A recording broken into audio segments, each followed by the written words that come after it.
Si Cassie! Nawawala! Oh my! Is this the end for Cassie na ba? Ano nga kayang nangyari? Patay! Cassie! Patay yung cellphone mo na lobat!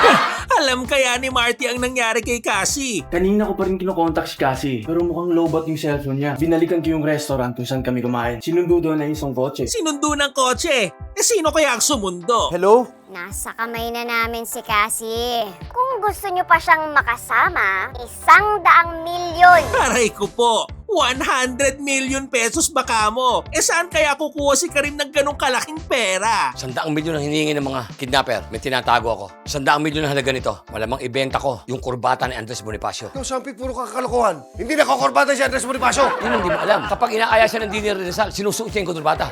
Bibenta ko ng 100 milyon bago siya. Kung walang pang-ransom sila Karim, tutuluyan kaya ng mga kidnapper si Cassie? Subukan nila, Boss Karim. Hahanapin ko sila. At kapag nahanap ko sila, babalatan ko sila. At ibibilad ko sila sa araw.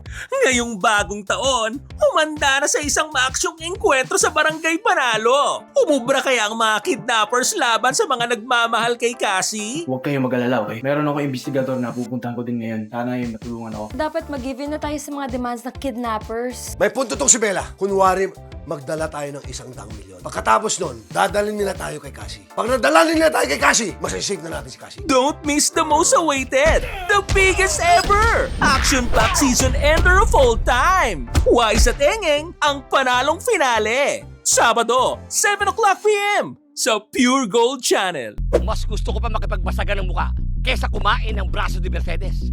Come on. Bisa mo!